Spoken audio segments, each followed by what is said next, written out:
bisa menguasai isi Al-Quran, kita tidak bisa hanya mengandalkan logika semata, tetapi haruslah ditunjang dengan berbagai disiplin ilmu yang berkaitan dengan asbabun nuzul dan ilmu tafsir.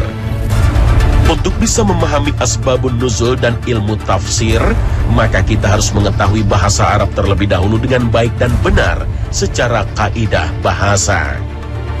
Ketika kita paham makna kalimat yang ada dalam Al-Quran, maka kita akan dengan mudah mengetahui berbagai hukum yang berkaitan dengan sholat, zakat, haji, puasa, dan amal ibadah lainnya.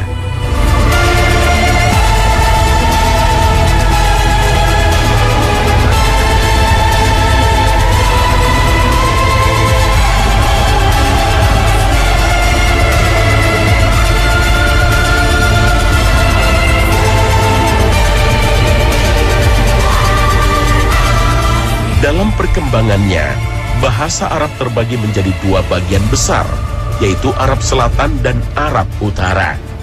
Bahasa Arab Selatan disebut dengan bahasa Himyariya yang dipakai di Yaman dan Jazirah Arab lainnya. Bahasa Himyariya ini punya turunan yang lebih dikenal dengan sebutan bahasa Ammiyah, bahasa percakapan sehari-hari. Bukti lain kemajuan bahasa Arab pada masa jahiliyah adalah kemajuan masyarakatnya dalam menciptakan syair-syair yang begitu indah. Bahkan dibuat perlombaan syair, dan syair yang menang akan dipamerkan di tengah masyarakat dengan nama syair mu'allaqat. Beberapa penyair yang terkenal ketika itu adalah Amru al-Qais, Zuhair bin Abi Salmi, Al-Asya, Zaid bin Sabit, dan Hasan bin Sabit. Kemajuan syair Arab tak luput dari perhatian para ahli bahasa pada masa Islam. Allah Azza wa Jalla menurunkan Al-Quran dengan bahasa Arab, di mana bahasa Al-Quran ketika itu membawa kosakata baru dengan jumlah yang sangat luar biasa, menjadikan bahasa Arab yang ada dalam Al-Quran sebagai satu bahasa yang sempurna. Allah Azza wa Jalla berfirman, "Sesungguhnya kami menjadikan Al-Quran dalam bahasa Arab supaya kamu memahaminya." Al-Quran Surah Az-Zuhruf ayat 3. Pada masa Daulah Bani Umayyah berkuasa, bahasa Arab sudah tercampur secara lahjah atau penyebutannya, karena adanya campuran antara penduduk Arab asli dan pendatang. Bahasa Arab ketika itu belum menjadi bahasa politik, dan masyarakat ketika itu mempelajari bahasa Arab hanya sebatas bahasa agama dan pergaulan saja. Setelah Daulah Bani Umayyah runtuh dan kekuasaan beralih kepada Bani Abbasiyah, bahasa Arab mengalami kemajuan, di mana bahasa Arab daerah atau Baduy yang bersifat alamiah tidak dijadikan bahasa resmi. Sedangkan bahasa Arab Fusha sudah menjadi bahasa tulisan untuk keperluan administratif, kebudayaan, dan ilmu pengetahuan. Pada masa ini bahasa Arab mulai dipelajari dari berbagai buku yang ada, sehingga bahasa Arab Fusha bisa berkembang secara luas. Setelah Daulah Bani Abbasiyah runtuh, bahasa Arab tidak lagi menjadi bahasa politik dan administrasi pemerintah semata, tetapi kembali menjadi bahasa agama. Karena dunia Arab pada waktu itu terpecah dan diperintah oleh penguasa politik non-Arab, yaitu Bani Saljuk, yang mendeklarasikan bahasa Persia sebagai bahasa resmi negara Islam di bagian timur. Sementara Turki Utsmani yang menguasai dunia Arab mendeklarasikan bahwa bahasa Turki sebagai bahasa administrasi pemerintah. Setelah Bani Saljuk dan Turki Utsmani berakhir, bahasa Arab berada pada babak baru, di mana bahasa Arab bangkit kembali yang dilandasi adanya upaya pengembangan dari kaum intelektual Mesir yang mendapat pengaruh dari golongan intelektual Eropa. Pada waktu itu, bahasa Arab dijadikan bahasa pengantar di berbagai sekolah dan universitas. Demi menjaga keutuhan bahasa Arab, maka dilakukan pengembangan bahasa Arab dengan mendirikan Majma' Al-Lughah Al-Arabiyah tahun 1934 di Mesir. Perhatian bahasa Arab tidak hanya terjadi di Mesir saja, akan tetapi terjadi pula di negara-negara Arab lainnya, terutama Timur Tengah. Sampai akhirnya kemurnian bahasa Arab tetap terjaga dengan utuh. Bahkan bahasa Arab sudah menjadi bahasa resmi di Dewan Keamanan PBB hingga saat ini.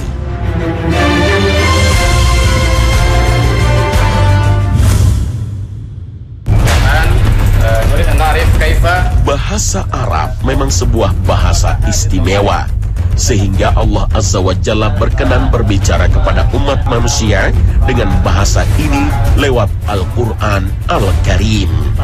Padahal Al-Quran itu bukan hanya ditujukan kepada bangsa Arab saja, melainkan untuk seluruh umat manusia sepanjang zaman. Sebelum Nabi Muhammad SAW diutus, Allah Azza wa Jalla berbicara kepada umat manusia dengan menggunakan bahasa masing-masing. Para nabi dari keturunan masing-masing bangsa dan bahasa.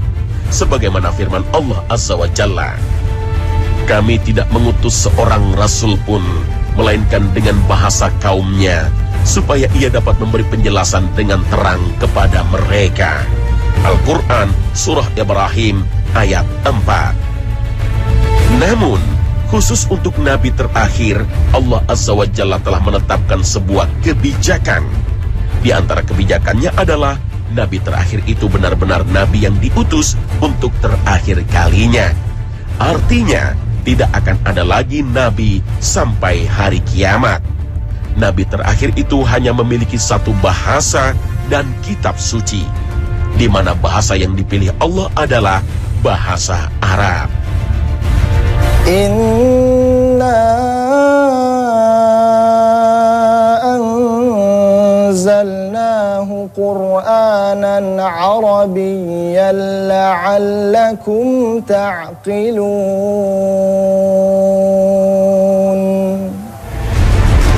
Ketika agama Islam disebarkan ke seluruh penjuru dunia lewat lisan Rasulullah, para sahabat, tabi'in, dan generasi selanjutnya, bahasa yang digunakan tetap menggunakan bahasa Arab.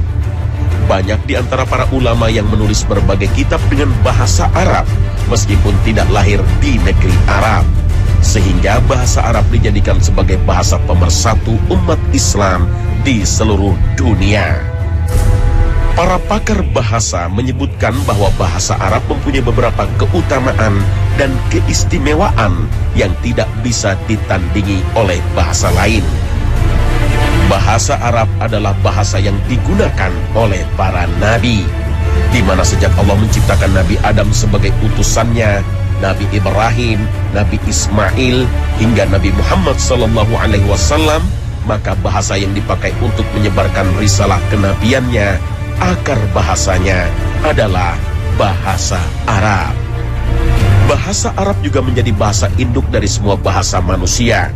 Transkrip percakapan Allah Subhanahu wa Ta'ala dengan para malaikat juga terekam dalam bahasa Arab. Ingatlah ketika Tuhanmu berfirman kepada para malaikat, "Sesungguhnya aku hendak menjadikan seorang khalifah di muka bumi." Mereka berkata, "Mengapa engkau hendak menjadikan khalifah di bumi itu orang yang akan membuat kerusakan padanya dan menumpahkan darah? Padahal kami senantiasa bertasbih dengan memuji engkau dan mensucikan engkau." Tuhan berfirman, "Sesungguhnya aku mengetahui apa yang tidak kamu ketahui." Al-Quran Surah Al-Baqarah ayat 30. Dan dipertegas lagi dengan ayat selanjutnya ketika Allah mengajarkan nama berbagai benda kepada Adam. Kemudian Allah menyuruh malaikat untuk menyebutkannya kembali, sebagaimana firman-Nya. Dan dia mengajarkan kepada Adam nama-nama benda-benda seluruhnya, kemudian mengemukakannya kepada para malaikat, lalu berfirman, "Sebutkanlah kepadaku nama benda-benda itu jika kamu memang benar orang-orang yang benar." Al-Quran Surah Al-Baqarah ayat 31. Dari ayat ini, para pakar bahasa Arab memahami bahwa bahasa yang digunakan Adam ketika di surga adalah menggunakan bahasa Arab.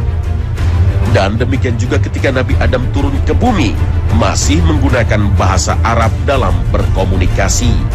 Anak-anak Nabi Adam alaihissalam pun menggunakan bahasa Arab. Meskipun setelah itu jumlah mereka bertambah banyak dan tersebar ke berbagai benua. Bahasa Arab adalah bahasa tertua dan abadi. Sejarah juga membuktikan bahwa sejak zaman Nabi Ibrahim alaihissalam yang diperkirakan hidup pada abad ke-19 sebelum Masehi, bahwa komunikasi yang dipakai tetap menggunakan bahasa Arab. Ini berarti bahasa Arab paling tidak sudah digunakan oleh umat manusia sejak 40 abad yang lalu atau 40.000 tahun. Bahasa Arab adalah bahasa yang paling banyak diserap oleh berbagai bahasa yang ada. Serapan dari bahasa Arab nyaris ada di hampir semua bahasa yang ada saat ini, termasuk Indonesia. Seperti pemakaian kata islah, juga kata majelis, kata musyawarah, dan kata rakyat adalah serapan dari bahasa Arab. Begitu juga dengan kata menikah, yang akar katanya adalah nikah atau bermakna perjanjian perkawinan, juga berasal dari bahasa Arab. Bahkan, bahasa ilmiah di dunia sains pun tak lepas dari pengaruh serapan kata dari bahasa Arab. Istilah aljabar di Amerika lebih dikenal dengan sebutan algebra. Di Perancis, algebra adalah berasal dari bahasa Arab yaitu aljabar. Istilah alkimia di Italia disebut dengan chimica. Di Belanda disebut chemie, Perancis menyebutnya dengan chimie, dan Indonesia menyebutnya dengan kimia. Perhatikan bagaimana kata sugar dalam bahasa Inggris. Orang Perancis menyebutnya dengan sucre, Jerman Zucker, dan Belanda Suiker. Adalah berasal dari bahasa Arab yaitu sukar, yang berarti gula. Dan kata gitar dalam bahasa Indonesia, di mana orang Inggris dan Belanda menyebutnya dengan gitar, Itali citara, Jerman gitarre. Ternyata kalimat ini pun asalnya dari bahasa Arab yaitu gitar. Fakta ini menjadi bukti keterkaitan dan keutamaan bahasa Arab dalam bahasa manusia dunia. Tidak perlu repot untuk menghapus bahasa Arab dalam kamus bahasa Indonesia, karena kita sudah memakai bahasa Arab sejak kita lahir menjadi bahasa ibu kita.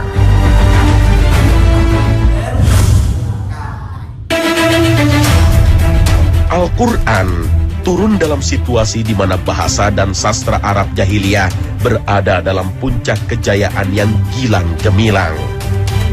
Kitab yang dijelaskan ayat-ayatnya, yakni bacaan dalam bahasa Arab untuk kaum yang mengetahui. Al-Quran Surah Al-Fusilat ayat 3. Ketika Al-Quran turun, orang-orang kafir jahiliyah menganggap Al-Quran itu adalah syair dan Muhammad itu adalah seorang penyair. Namun, Allah Azza wa Jalla menjawab segala tuduhan orang-orang kafir jahiliyah terhadap kesucian Al-Quran dan Nabi Muhammad SAW sebagaimana firman-Nya. Dan kami tidak mengajarkan syair kepadanya Muhammad, dan bersyair itu tidaklah layak baginya. Al-Quran itu tidak lain hanyalah pelajaran dan kitab yang memberi penerangan. Al-Quran Surah Yasin ayat 69. Anggapan bahwa Al-Quran adalah sebuah syair ternyata dibantah juga oleh salah seorang sarjana barat yang sangat serius dalam kajian Al-Quran, yaitu Richard Bell. Richard Bell mengatakan bahwa di dalam Al-Quran tidak terlihat upaya untuk menghasilkan gaya bersajak. Lebih lanjut ditegaskan bahwa kebanyakan surat Al-Quran terbagi ke dalam bagian-bagian atau alinea pendek. Namun, panjang bagian atau alinea ini tidak baku dan tidak pula terlihat mengikuti suatu pola panjang. Panjangnya bagian atau alinea tidak ditentukan oleh timbangan, sebagaimana syair dalam ilmu arud dan qawafi yang dijadikan parameter seperti majas bahasa. Al-Quran akan terjaga kemurniannya, tidak akan basi termakan zaman, tetap up to date dan utuh sampai hari kiamat kelak. Allah Azza wa Jalla yang akan menjaga kemurnian Al-Quran, sebagaimana firman-Nya, sesungguhnya kamilah yang menurunkan Al-Quran, dan sesungguhnya kami benar-benar memeliharanya. Al-Quran Surah Al-Hijr ayat 9. Perdebatan bahasa Arab yang dipakai Allah dalam Al-Quran merupakan pemikiran sia-sia. Wahyu ilahi adalah ketetapan hidup manusia, sunnatullah yang dijamin tidak akan bisa kita utak-atik. Sepintar apapun, setinggi apapun sekolah, dijamin akan sia-sia bila niatnya untuk mengubah bahasa Al-Quran. ولو جعلناه قرآنا أعجميا لقالوا لولا فصلت آياته أعجمي وعربي قل هو للذين آمنوا هدى وشفاء والذين لا يؤمنون في آذانهم وقر وهو عليهم عمى أولئك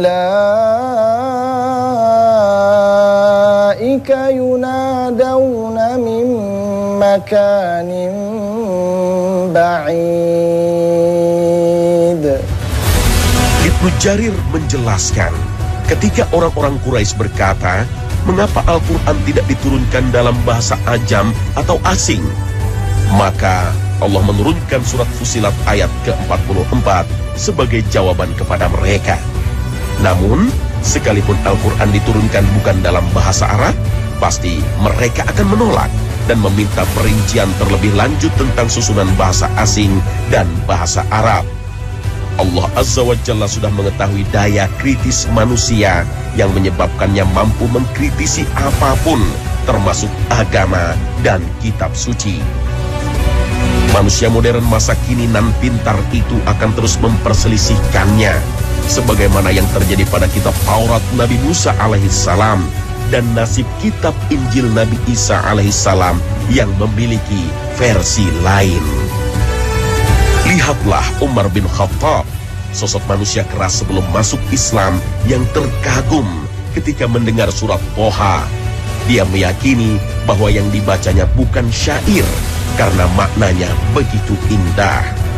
Dengan beberapa ayat surat Toha inilah yang mengantarkan Umar masuk Islam.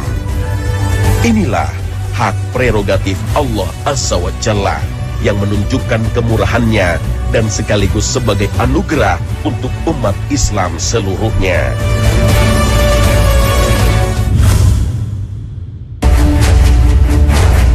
Al-Quran, firman Allah Azza wa Jalla yang diturunkan secara mutawatir kepada Nabi melalui perantara malaikat Jibril dan akan menjadi ibadah bagi siapa saja yang membacanya. Selain menjadi ibadah bagi orang yang membacanya, Al-Quran juga mempunyai mukjizat terbesar yang diturunkan bagi umat manusia di dunia. Al-Quran akan abadi hingga akhir zaman nanti. Bahkan Allah Azza wa Jalla berjanji akan senantiasa menjaga dan memeliharanya dari campur tangan manusia.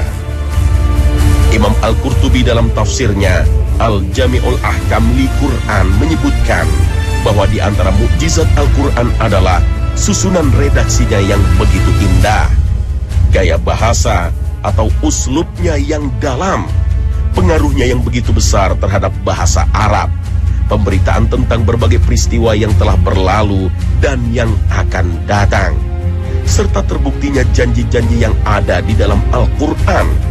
Itulah mukjizat yang agung sebagai bukti bagi manusia yang mempunyai akal, menjadikan Al-Quran sebagai kitab suci yang bisa dipahami oleh umat Islam di seluruh dunia.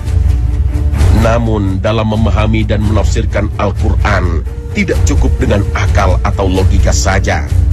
Belajar memahami Al-Quran harus dengan bimbingan guru, dengan merendahkan logika dan akal jauh di bawah keimanan. Bukankah Rasulullah pernah mengancam bahwa siapa saja yang menafsirkan Al-Quran dengan akalnya, maka bersiap-siaplah menempati tempat duduknya di neraka. Barang siapa berkata tentang Al-Quran dengan logikanya semata, maka silahkan ia mengambil tempat duduknya di neraka. Hadis riwayat Tirmizi. Memahami ayat Al-Quran dengan hadis sahih sangatlah penting. Quran dan hadis adalah petunjuk teknis lengkap kehidupan umat manusia. Mengetahui hadis sahih sangatlah penting supaya kita tidak belok dalam amalan yang sia-sia. Dan bulan Ramadan ini menjadi saat yang tepat untuk meluruskan akidah dan ilmu kita.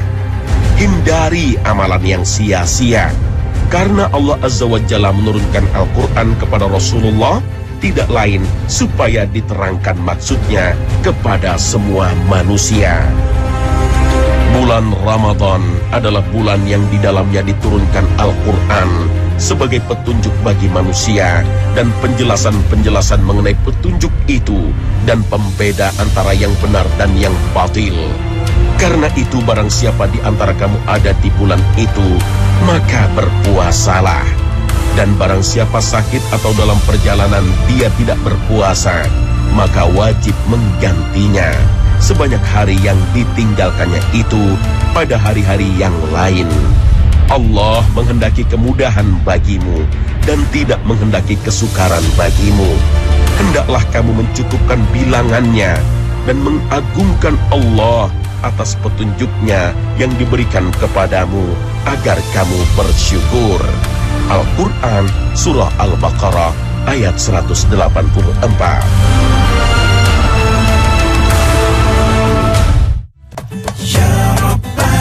Nah pemirsa, inilah akhir kebersamaan kita dalam Khazanah pagi ini.